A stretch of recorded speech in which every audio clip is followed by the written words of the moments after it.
Nabo na mag-signal number 3 ako pag humina na. Nako.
Bagyo daw. Signal number 2 tayo ngayon. Hindi naman sana lumakas. Pag nag-signal number 3, walang pasok na. Baka mukhang hindi naman at medyo humihina na daw. Nag-landfall na kasi. So, may hihina na siya talaga. Mahalaan na lang kasi sabi ng Pag-asa, mga Biyernes ng hapon, medyo lumakas pa. Sa amin sa Quezon, signal number 3 na.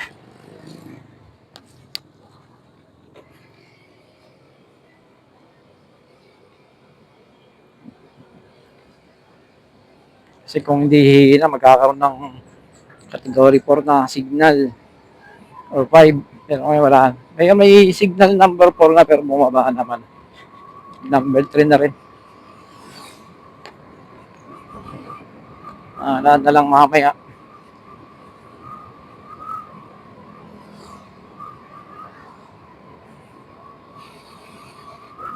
Pero talagang madilim pa. Kalangitan, kitang-kita naman. Sa 5:30 na. Madilim.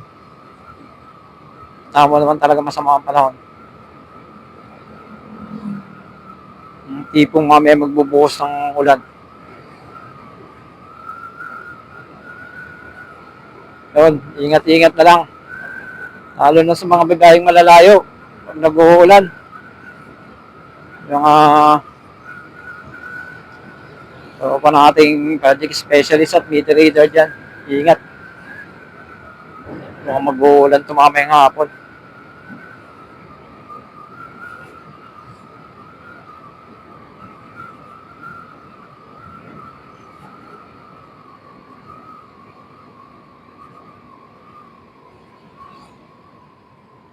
Talagang madilim yun.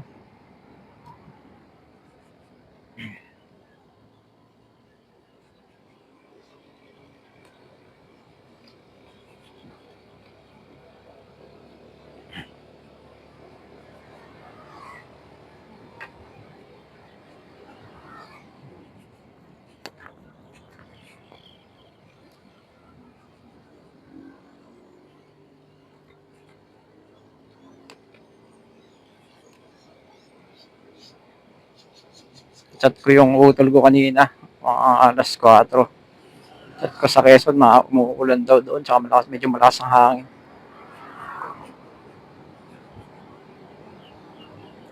Nag-chat na rin yung tatay ko at tanong kung kamusta dito, balita sa Bagyo. Ayun nga, medyo okay naman tayo. Okay naman, wala namang problema. Ngayon, wala pang ulan. Taring hangin. Pero, madilim talaga ang kalangitan. Maraming ulan. Alaan natin pag yung dumating na talaga yung bagyo ng mga alas 2 ng hapon.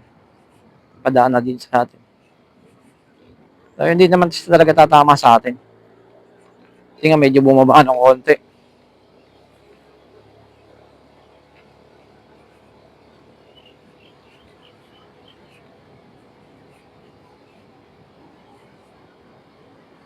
Oo, kahit ganito yung naman, may signal pa rin tayo. Signal number 2 pa rin.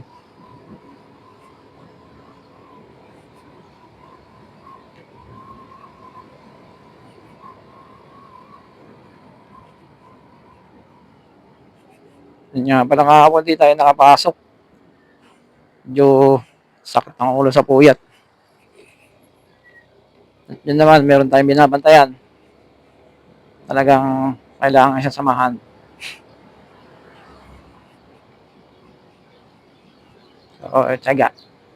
Ayaw pa nga akong papasukin sana ngayon. Kaso kailangan natin pumasok. Kahit naman ako kahit paano. Talagang kahapon talagang hira. Tulog. Talaga hindi kaya. Ngayon kaya naman. Tulog-tulog tayo at si Mrs. naman nagbantay kagabi. Hindi natulog.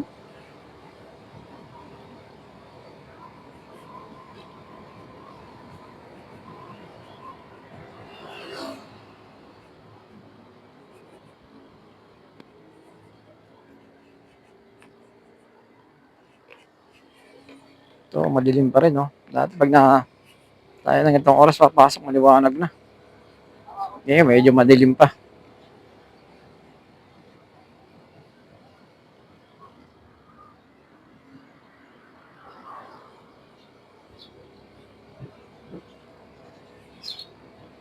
Pala si Pangarap, gusto ko sana palitan ng gulong sa huli, palaparin natin ng konti, kaso wala pa tayong budget. Sa mga December o January, palitan natin ng gulong sa huli nito. Laparin natin ng konti. Nga lang, medyo mas bibigyan ka pa ng konti Pangarap. Okay lang, yakang-yaka mo naman yan.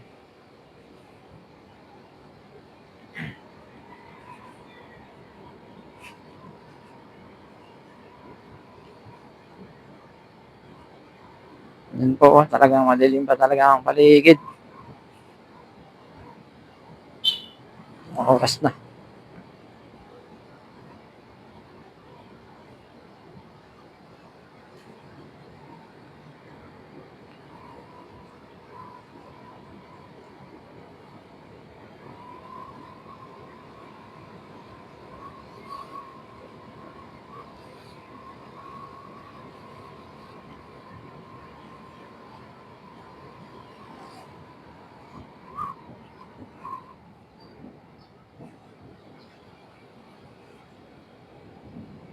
Lapit na tayo.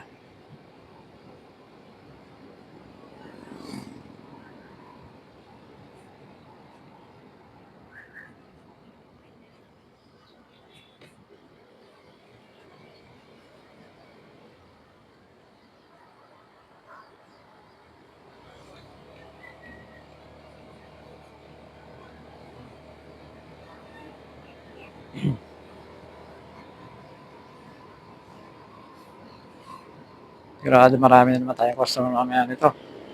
Marami na naman naputulan. Putol na naman tropa kahapon.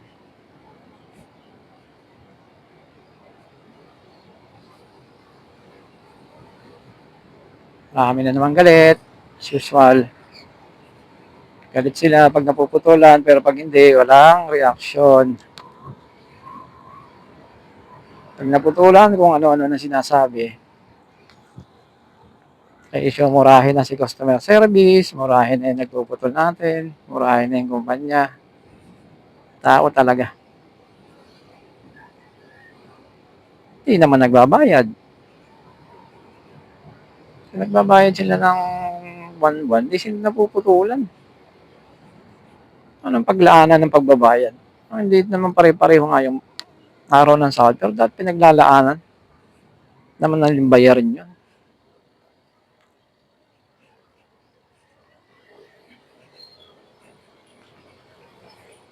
Tapos manisisi pa.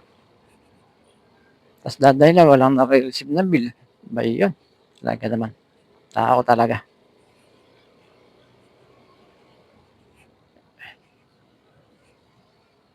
Si Pandesal. Para guys, 10. Dito yung ano ko. Paano muna ako? Pre? Bigay ko sa'yo.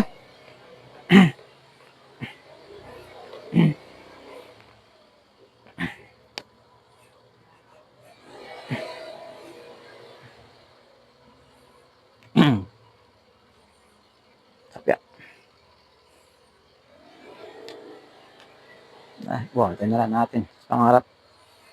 Medyo tayo makaikot ng unti. Sapya.